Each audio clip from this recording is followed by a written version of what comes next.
मैं डॉक्टर कुमारी Neetu Singh, JPM college Chhapra. आज मैं बीए पार्ट 2 का थर्ड पेपर जो समाज मनोविज्ञान है उसके विषय में आप सभी को बताऊंगी। समाज मनोविज्ञान की परिभाषा एवं उसकी विषय वस्तु क्या है, इसके बारे में हम जानेंगे।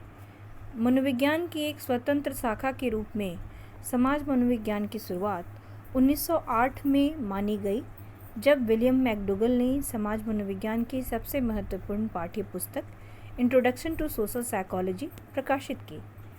तब से आज तक के समाज मनोवैज्ञानिकों ने समाज मनोविज्ञान की विषय वस्तु का अध्ययन भिन्न भिन्न ढंग से करके इसे अपने अपने दृष्टिकोणों से परिभाषित किया है। विभिन्न मनोवैज्ञानिकों के विचारों से स्पष्ट होता है कि इन लोगों में इस बात की सहमति है कि विभिन्न मनोवैज्ञानिकों के विचारों से स्पष्ट हो जाता है कि इन लोगों की बात से ये सहमति है कि समाज मनोविज्ञान की विषय वस्तु सामाजिक अंतःक्रिया है। सामाजिक अंतःक्रिया से यह तात्पर्य दो या दो से अधिक व्यक्तियों के बीच होने वाली अंतःक्रियाओं से होता है। करीब करीब सभी समाज मनोवैज्ञानिकों ने अपनी अपनी परिभाषाओं में इसी सामाजिक अंतःक्रिया को केंद्र मानकर समाज मनोविज्ञान के स्वरूप की व्याख्या करने की कोशिश की है। उन सभी परिभाषाओं को हम यहाँ देखेंगे। कुछ प्रमुख सामाजिक मनोवैज्ञानिकों ने जो परिभाषाएं दी हैं वो हैं किम्बल यंग 1962 के अनुसार समाज मनोविज्ञान व्यक्तियों की पारस्परिक अंतःक्रियाओं तथा अंतःक्रियाओं का व्यक्ति विशेष के विचारों, भावनाओं, संवेगों एवं आदतों पर पड़ने वाले प्रभाव का अध्ययन करता है। क्रिचफील्ड तथा बिल्ची 1962 के अनुसार समाज मनोविज्ञान समाज में व्यक्ति के व्यवहारों के अध्ययन का विज्ञान है। बैरोन तथा बर्न 1987 के अनुसार समाज मनोविज्ञान एक ऐसा विज्ञान है, वैज्ञानिक क्षेत्र है जो सामाजिक परिस्थिति में व्यक्ति के व्यवहार के स्वरूप एवं कारणों को समझने की कोशिश करता है। अब फिशर के द्वारा हम यहाँ समझेंगे। फिशर 1982 के अनुसार उन्होंने क्या कहा था कि समाज मनोविज्ञान में इस बात का वैज्ञानिक अध्ययन किया जाता है कि किस तरह से किसी व्यक्ति का व्यवहार सामाजिक वातावरण में उपस्थित अन्य लोगों के व्यवहारों द्वारा प्रभावित होता है तथा उसे बदलने में प्रभावित करता है।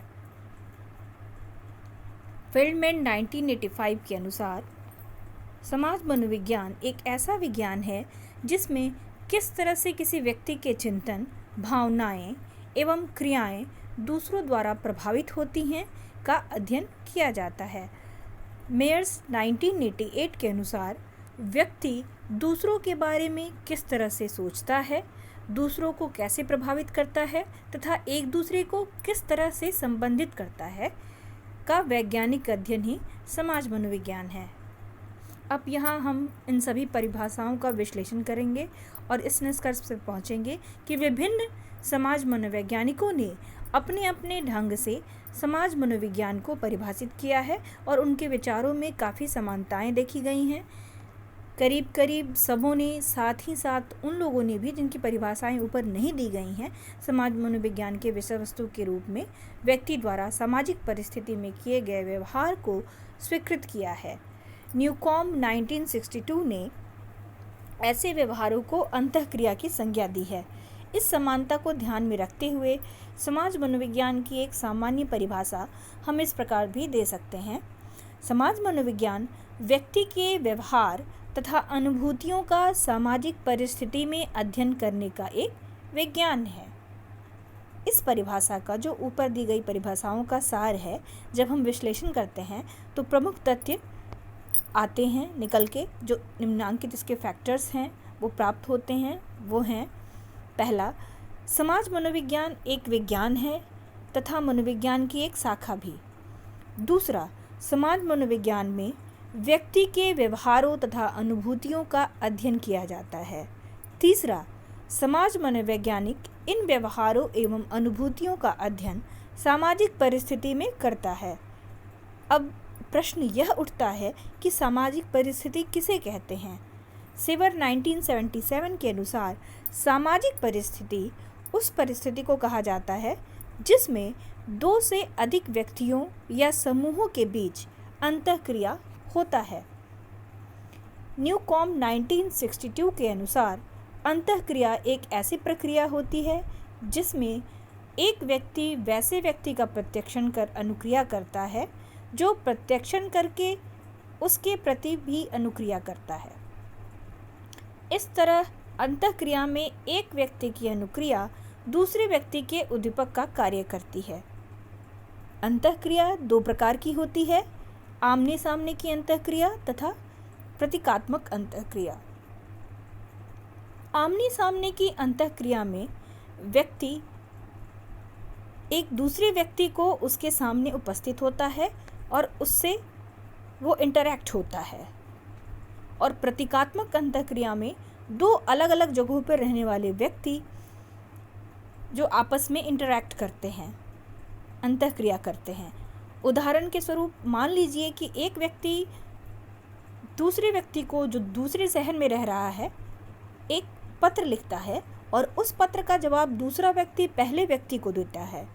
इस तरह पत्र द्वारा अंतःक्रिया को प्रतीकात्मक अंतःक्रिया की संज्ञा दी जाती है। दूसरी तरफ यदि सीता गीता से पूछती है कि तुम कहाँ जा रही हो, तो गीता कहती है कि घर। ये क्या हुआ? यह आमने सामने की अंतःक्रिया का उदाहरण हुआ। समाज मनोविज्ञान में इन दोनों तरह की अंतःक्रियाओं का अध्ययन किया जाता है। समाज मनोवैज्ञानिकों ने यह स्पष्ट कर दिया है कि सामाजिक अंतःक्रियाएं निम्नांकित 3 तरह की होती हैं और इन दोनों प्रकार की अंतःक्रियाओं का अध्ययन समाज मनोविज्ञान में किया जाता है। पहला, व्यक्ति तथा व्यक्ति के बीच में अंतःक्रिया। दो व्यक्तियों के बीच बातचीत होना इस तरह की अंतःक्रिया का एक अच्छा उदाहरण है। दूसरा, व्यक्ति तथा समूह के बीच अंतःक्रिया। शिक्षक द्वारा वर्ग में छात्रों को पढ़ाना तथा नेता द्वारा श्रोतागण को भाषण सुनाना इस तरह की अंतःक्रिया का उदाहरण है। तीसरा, समूह तथा समूह के बीच अंतःक्रिया। जब सिपाही के दो दलों के बीच संघर्ष होते हैं, खिलाड़ियों के दो दलों के द्वारा खेल खेलना होता है, दो देशों के बीच समझौता वार्ता होती है, तो इस प्रकार की जो क्रिया होती है वो अंतःक्रिया के उदाहरण हैं। समाज मनोविज्ञान के विषय वस्तु में इन तीनों तरह की अंतःक्रियाओं का समावेश होता है। इन विभिन्न अंतःक्रियाओं के समावेश के कारण ही क्रिचफील्ड तथा बेल्ची 1962 ने समाज मनोविज्ञान को अंतःवैयक्तिक व्यवहार की घटना का विज्ञान कहा है।